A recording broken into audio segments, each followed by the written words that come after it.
Porsche Speedster has, from its inception, been a large success. The then newly introduced Speedster have direct design attributes taken from the 356 Speedster, including a raked windshield and convertible top that stowed neatly under the double bubble rear tonneau cover. The Speedster was the last vehicle with the old 911 body and had the perfect market timing, launching during the 911's 25-year anniversary. They were equipped with the 3.2-liter air-cooled flat-six engine, giving the Speedster 231 horsepower and 195 foot-pound of torque. Now, what happens when you take the timeless styling of the '89 Speedster, but modify the engine to increase horsepower from 230 all the way to 742? Well, you get a rocket ship on wheels with all the timeless look of the classic Speedster, but the power and performance to propel you down the road and speeds that would even make the Ferrari Pista jealous.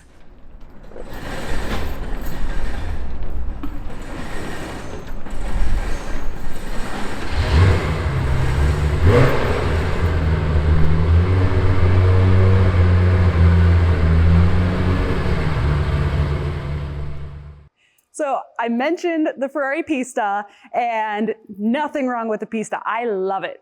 Like, it is an absolutely awesome car to drive, and it's comfortable. It's amazing.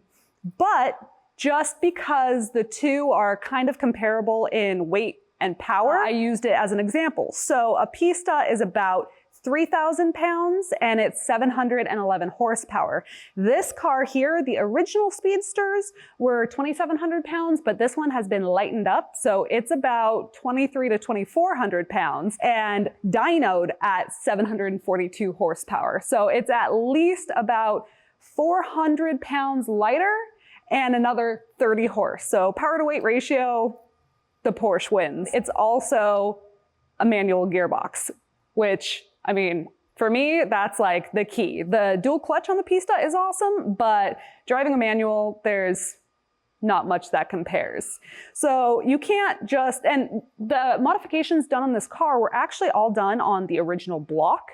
So luckily it does retain its original block with a lot of modifications. And if you change the block, you can't just change a block and then nothing else. So of course it has the oversized oil cooler that's been moved to the front here. And also these little winglets. So when you get that much power, you have to keep the nose down. The owner of this car was actually friends with one of the guys that did aerodynamic design for Formula One.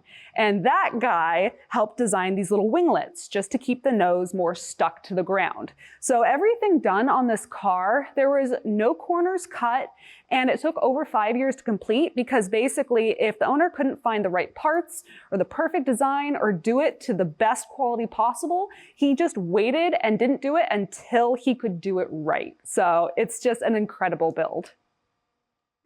When you do an engine upgrade like that, especially when you're like tripling the horsepower, you can't just add more horsepower and then expect the car to be able to handle it. So once the engine was done, you have to do other things. The engine's done, well, now the tires don't stick to the ground. They just spin tires. So you have to add the bigger tires and the flares. And a lot of times when people add flares, they do it in fiberglass because it's cheaper and easier. But again, the owner did not want to cut corners on this car, so he did the flares out of steel, and a fabricator did them the right way. I've seen that before in the Porsche RSR clones that I did a video on probably 2 years ago, and it just shows the craftsmanship and the attention to detail in these cars. So once you have the wider wheels and they actually stick to the ground, well, the car now launches so quick that you get body flex. So they had to add the roll cage. And it's not just this rear roll cage, but it also goes down the side of the doors there to add the rigidity to the car so you don't get that unwanted body flex. And the list of little improvements goes on. The CV joints can't handle that horsepower, so they were upgraded to handle up to 1,100 horsepower. The sway bar, the brakes, I mean, everything was gone through. You can't have 742 horsepower with brakes bikes that are built to handle 230 horsepower. That's just dangerous. That's an accident waiting to happen. So everything was gone through to make this car not only perform amazing, but be able to be driven safely and, you know, to the power, like able to handle that kind of power. The owner of this car purchased it when it was only 2 years old. He got it from a neighbor of his, and the neighbor had only driven it for 250 miles. So when he got this car, it was basically brand new. And he drove it for many, many years before doing all the work on the car that he did. So he got it with 250 miles. It currently has about 36,000 miles on it. And he started the work a little less than 10 years ago. It took 5 years to complete, but the engine only has about 1,600 miles on it since the entire rebuild. So it's that perfect kind of mix of it's a fresh engine, but it has been broken in. Because when you get a freshly rebuilt engine and it has like 50 miles on it, there's still things you're gonna have to tweak. So having one with 1,600 miles is like that perfect sweet spot. And a couple things about this car. So because the engine is basically built like a race car engine, you don't want to just start the car. This car, you want to build up some oil pressure and you want to get oil to the top of the engine before starting it. So it does have a little shutoff switch on the dash. So you turn the key with the switch off, it'll crank the engine and build up some pressure. And then you stop cranking, you flip the switch, and then you actually turn on the car and get it started. That way it already has oil pressure and you don't risk anything to the engine that way. Another thing that the owner did was a lot of weight reduction in this car. So like one of the things, the original seats had the power adjust to them.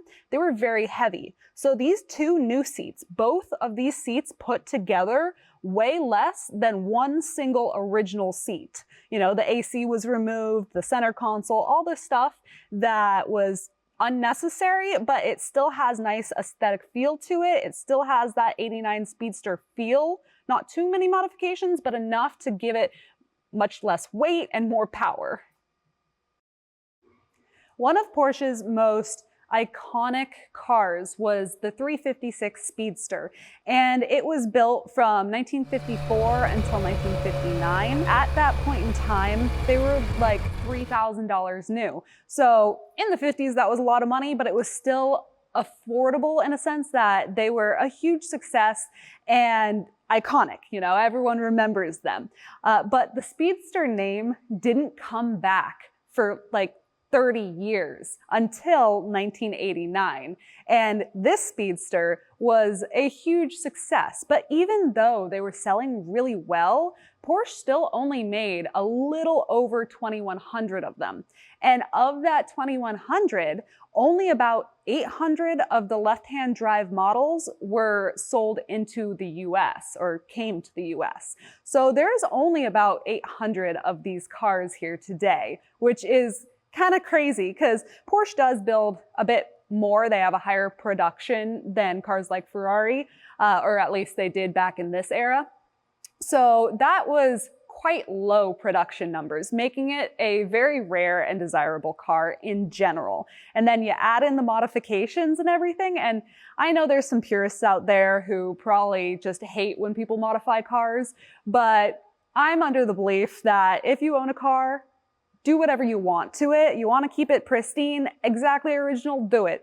You want to change it up? Do it. Do whatever makes you happy. And I'm never one to shy away from a little extra horsepower. So the tasteful mods in this car that make it just a little rocket ship are really exciting to me. I didn't do my normal GoPro in the car driving shots because this car, I felt like it needed to be driven with the top down. And it does have a perfectly good top under the tonneau cover that comes up. It even has a glass rear window when normally they came with the plastic rear window, but that'll yellow with age and it just doesn't look as nice. So this one has a glass one, which is awesome. But I just wanted to experience it top down, nice California day, that whole experience. And it met every expectation I had and then some. I mean, you hear about the build, you hear about the horsepower and everything that's gone into this car. and you're like, all right, is it gonna drive as nice as it sounds? And it absolutely does. I mean, the clutch is the perfect kind of stiffness. It's not too hard. You're not getting a leg workout, but it's progressive. It has a great power band through all the gears with no turbo lag, which is awesome. You don't get that like burst of getting thrown back in your seat violently when the turbo kicks in randomly. It's just nice and smooth and power all throughout as you're hitting the throttle. It definitely has the speed. I will tell you that for sure. It definitely goes like no other. And the steering's nice and tight and it just sticks to the ground. It was so enjoyable to drive. This thing, it was built right, no corners were cut, and it definitely performs how you would want it to, and then some. I know the name of our channel and our company is Ferraris Online, which is a little bit deceiving. It seems like all we deal in is the prancing horse, but that is definitely not the case. I love all cars. And I am fascinated by older cars and the differences between the companies and the cars and what they've done throughout the years, and classic cars especially. So being able to have this '89 Speedster here is really awesome. I am just so happy to be able to show it to you guys and drive it and really feel the performance and power of this car. It's really incredible. And I hope you guys have learned a little bit about the Speedster and the modifications in this car. If you like this video, then please subscribe to our channel and stay tuned because we got a lot more coming very soon.